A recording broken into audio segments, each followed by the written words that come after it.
Jodi, thank you so much for joining me. I really appreciate you chatting to me. Sure. So the book has been described as being about life, death, and choices. So talk to me about what inspired this. Where did the idea come from? So the idea was an amalgamation of two events in my life. The first was my son, who was always one of these Egyptology kids and wanted to know everything about ancient Egypt. And he actually grew up and went to university to study Egyptology. And he came home one break and he was translating an ancient text called the Book of Two Ways. I knew absolutely nothing about it, but I walked by and I said, oh, that's a great title for a novel. And then I started to think about how no matter who we are and what we've achieved, we always think about someone or something that got away. And I would go, when I was on my book tours, I would say to crowds, I want you to close your eyes and I want you to imagine the person you thought you'd wind up with. And then I would say 95% of you are not picturing the person you're going home to tonight.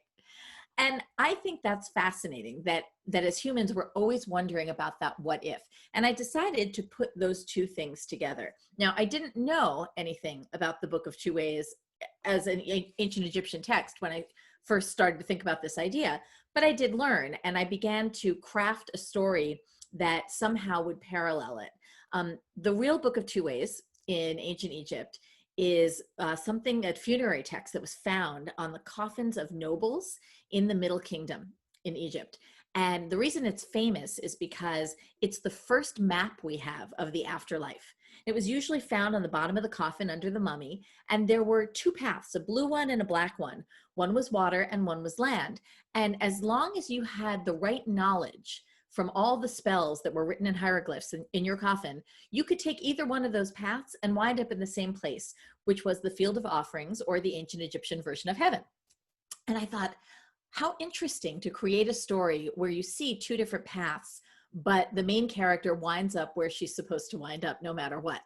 And I came up with the story of Dawn Edelstein, who is a woman on a plane that is crashing when the book opens.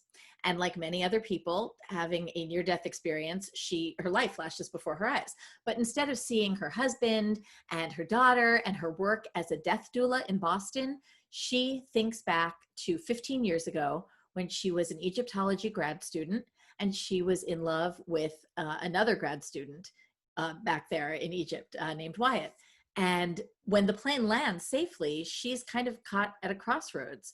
Should she go back to Boston or should she follow through in this life she didn't have that she left behind of being an Egyptologist? And the book unfolds on two different paths until you figure out really what the structure of the book might be. So obviously Egyptology forms a big chunk of the book. Just tell me a bit more about the kind of research that you had to do. I know I've been sent quite a few photographs that you took when you visited Egypt, but I mean, how long did it take you to get to grips with this content? Because it's very descriptive. Well, it's hard. And, you know, the thing is, people seem to know about Greek mythology. No one knows about ancient Egyptian mythology. Certainly I didn't. I was very fortunate because Kyle's thesis advisor from Yale, who is one of the foremost Egyptologists in America, her name is Dr. Colleen Darnell.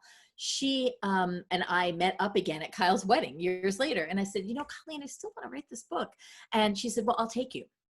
And I had actually planned a trip to Egypt years ago to do research, but it was Arab Spring and it wasn't a very good time for Americans to go visiting Egypt. So that got canceled and I put the book on a shelf.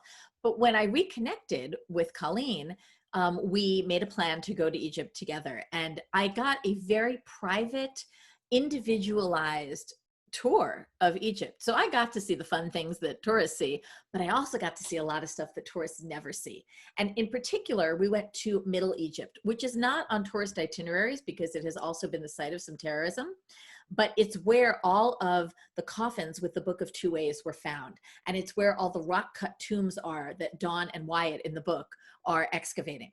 So I got to go into those tombs and I got to learn all about them and see them firsthand. And one of the things that I learned, and that's amazing, is that there is a public part of a tomb and a very private part of a tomb. And the public part was meant to be visited by your ancestors, by your friends. When you actually go into them, you see graffiti in ancient Greek sometimes, which is amazing because the distance between the ancient Greeks and the Egyptians is the same between us now and the ancient Greeks, and they were just coming as tourists. But in the main part, the tomb chapel, you would see pictures, beautiful artwork of the deceased, of his family, of things that brought them joy, fishing and fowling and making beer and bread and dancing and singing and all these great moments in life that were celebratory. And there were also things in the tomb to keep visitors occupied.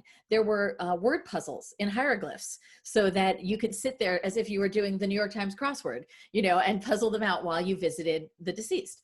But there was a part of the tomb that was very, very private, and that was down 18 feet of a tomb shaft and then carved out horizontal to parallel to the tomb floor. And that was the burial chamber where they would insert the coffin. They would then put a big stone slab in front of it or brick it up, fill the shaft with debris and rocks, and then seal that with another big stone. That is what Egyptologists are excavating. And it was never really meant to be excavated by the ancient Egyptians, but that is what they do. So to see all that and to see how Egyptologists function now in a world of technology is fascinating, and it was really fun to write about. The hard part was that Dawn and Wyatt are really smart. They're grad students. So I couldn't have them have conversations like, oh, check out that pyramid, or cool mummy, isn't it? Because, they're not going to talk that way. They're going to talk very academically. So to that end, I had to find a way to create dialogue for them that would also teach all of you very nuanced details about ancient Egypt. And the best example I can give does involve mummies. We all know ancient Egyptians mummified their dead, right? Do you know why? Probably not. So this is what happened when you died in ancient Egypt. If you had a good death, it meant that your soul got to fly out of your body and hang out with Re, the sun god, who is the big #1 god in ancient Egypt. And he pulls the sun across the sky in a boat every day. That was like the pinnacle of the afterlife, right? But at the end of the day, when the sun goes down, Re reunites with his own corpse, who is another god called Osiris, who is the lord of the netherworld. And they're two different gods, but they're also the same God, kind of like the Father, Son, Holy Ghost thing. And the reason that Re reunites with Osiris is because the soul needs to power up inside the body like a battery for the rest of the night, for 12 hours of the night. And then the next morning, sun comes up, you're ready to go. You're raring to pull that sun across the sky. So ancient Egyptian death mirrored that same pattern that Re and Osiris had. And that meant that the deceased soul would hang out with Re all day, but had to get back to its body at night to power up, to battery itself up. That meant the body had to last forever, eternity. And mummies really do last for eternity. The bodies are still there. That was why the ancient Egyptians mummified, and that's how it ties into their religion. So you learn little details like that throughout the book, which I had to learn when I was in Egypt. So your main character, Dawn, is a death doula. Yes. Through reading the book, you discover what that is. But for those who haven't yet, what is a death doula? What is the purpose of a death doula?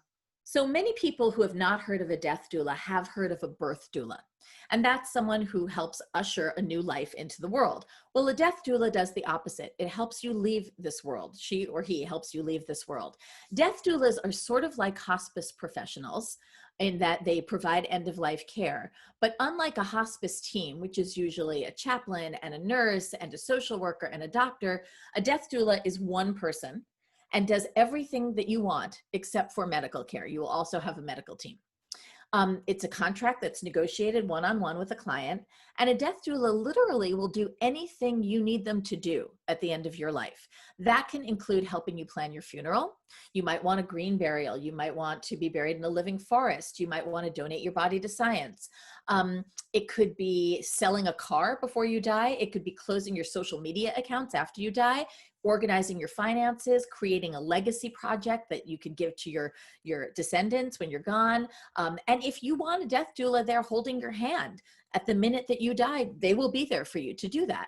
So they negotiate the terms of what you want when they take you on as a client. And the reason I wanted Dawn to do this is because she does leave Egypt in a hurry because of a personal situation with her mother. And she had planned to study how Egyptians thought they could have a good death.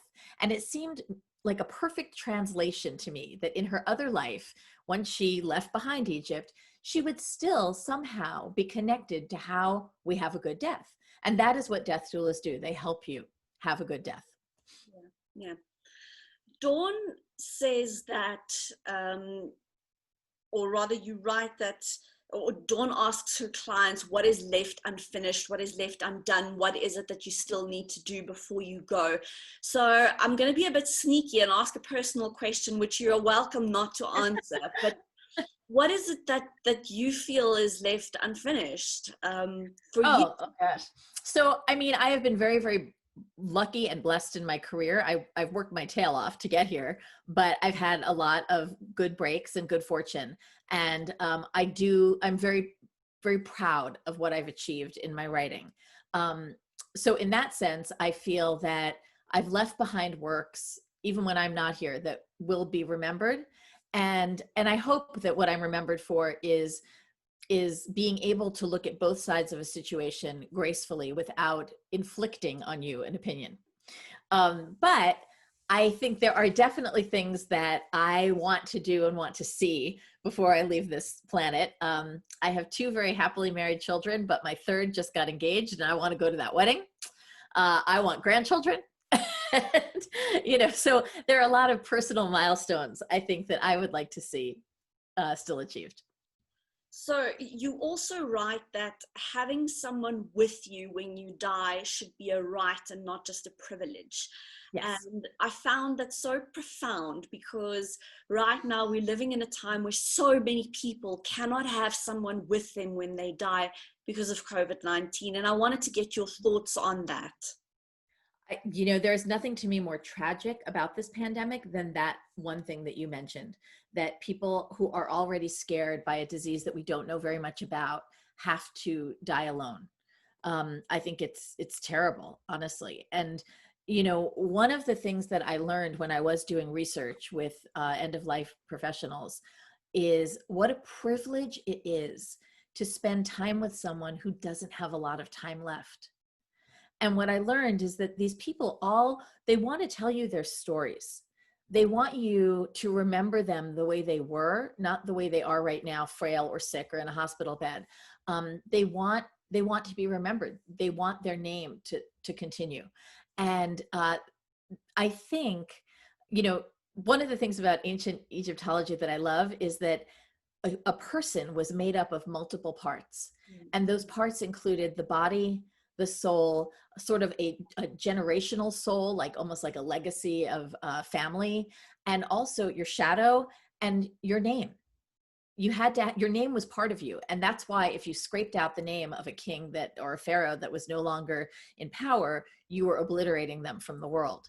And I think that right now there is this terrible tendency for the death toll to be a number. And I think we are forgetting that these are people who died, people who matter to other people. And that to me is one of the greatest losses right now of this pandemic. I mean, it is a scary time. There's no question about it. And I really feel for the people who have had to suffer alone, because I can't imagine anything worse, honestly. So Dawn's husband in the book, Brian, is a physicist. Mm-hmm. So you talk quite a bit about quantum mechanics as well. And one of the things that you say is, or I can't remember if it's he who says it or if it's another character, but time is a construct. And that's something that you explore in this book, because you have that sort of almost split timeline between what would happen if this choice was made or what would happen if this choice was made. So talk to me a little bit more about that and your sense of time. Sure. So let's go back to Egypt for a second, because I already told you that there was this cyclical time, right? And that is every day your soul gets to hang out with Ray and go back at the end of the night to go back to its mummy. So that cycle is one construct of time. And it was called Nehe in Middle Egyptian. And then the other kind of time was jet time, which was linear and eternal, like this, forever and ever and ever. And that was the mummy and the corpse that stayed the same. To ancient Egyptians, this was not a mind warp. You could have 2 different kinds of time coexisting. And in some sense, that is what the fans of multiverse theory or quantum physicists believe too. And what they say is that every time that you make a choice or a decision, your life branches off. And there is the you that made that decision, but then there's the you that didn't make that decision and is living somewhere else in a parallel universe doing other things. So there's a world in which I chose not to log on today to talk to you. And instead I, sat and ate bonbons and, and I'm doing something else in that world. These two worlds will never cross, according to quantum physicists. But it's a really fascinating concept because it does suggest that all of the choices we didn't make are other lives that we could have had, which is very much metaphorically what the point of this book is. The whole point of the Book of Two Ways is to ask you, who are you now? And who would you have been if your life had taken one tiny turn? Do we make our choices or do our choices make us? And I think what I love about this book right now is that many of us are imagining a world that's different from the way it is. And many of us have suffered losses and are thinking about timelines where this did not happen. And I think, in a way, this feels like the perfect book for the pandemic because of that, because it's introspective, because it's going to allow you to think about not just the paths that you took, but the ones that you did not take. And what's fascinating about that journey, that mental journey, is that we have a tendency to believe, well, if only I'd wound up with that ex-boyfriend, I would be doing this right now. It doesn't really work that way because we would not be the same people we are now if we hadn't made the choices that we've made. And the people who we've met in our lives, their choices could all be different too. So, you can't really just pluck yourself out of a timeline and imagine yourself into another, but it sure is pretty to think about. The other thing is that the characters, no matter what happens, they keep returning to love. Why is that so important in the book? Well, I think that's the only constant, really. And I think that is what we're all looking for. We're all looking for someone who will keep us alive when we're not here. And it's the people who love you who do that. Yeah. I ask every writer that I interview about their writing process because it is something that fascinates me. So I want to know how, and I know this is a hard question, how you come up with ideas, how they become words and sentences. Do you have a special place where you write or a special time that you write? This is where I write. This is my office. And for me, the ideas come from questions that I can't answer. So it is not a comfortable feeling, actually. I actually was having a discussion with another writer friend of mine about inspiration. And I said, I think people make the mistake of believing that inspiration is an angel on your shoulder whispering softly in your ear. I don't have that kind of angel. What I have is the one who's banging on the side of my head going, hey, hey, hey, hey, hey, listen up. And it feels more like a splinter that you keep feeling under the surface. It is not a comfortable feeling for me to be inspired. It's actually something that I want to take apart and examine. And, there's a relief in unpacking an idea, because if I keep thinking about it, if I wake up thinking about it, it's probably a good idea for a book. And it's usually based in a question I can't answer. And that's usually based in some moral issue or conundrum.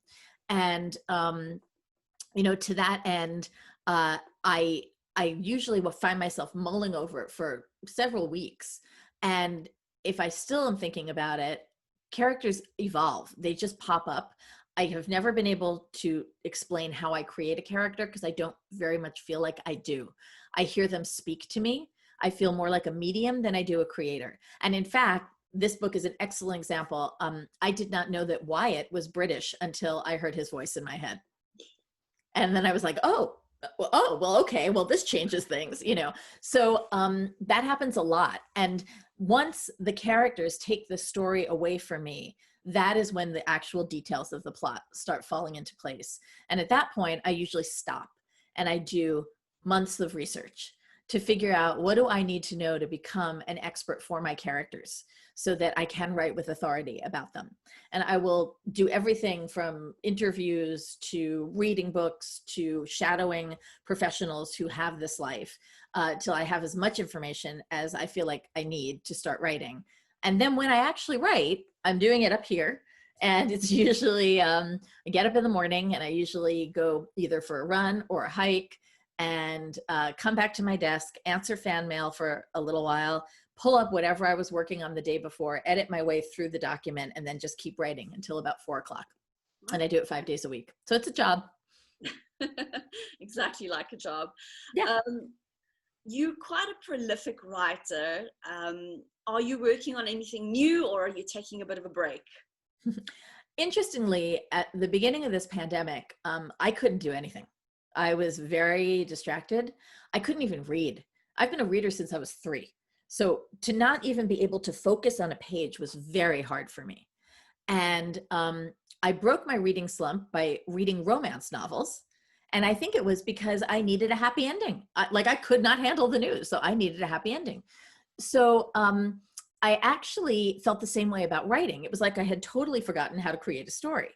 And my 2022 book, which I had planned out, was going to be co-written with another writer named Jenny Boylan. And we were not going to even discuss it until after my tour for this book. But in March, she called me up and she said, you know, my schedule has just suddenly all cleared. And I said, yes, funny that.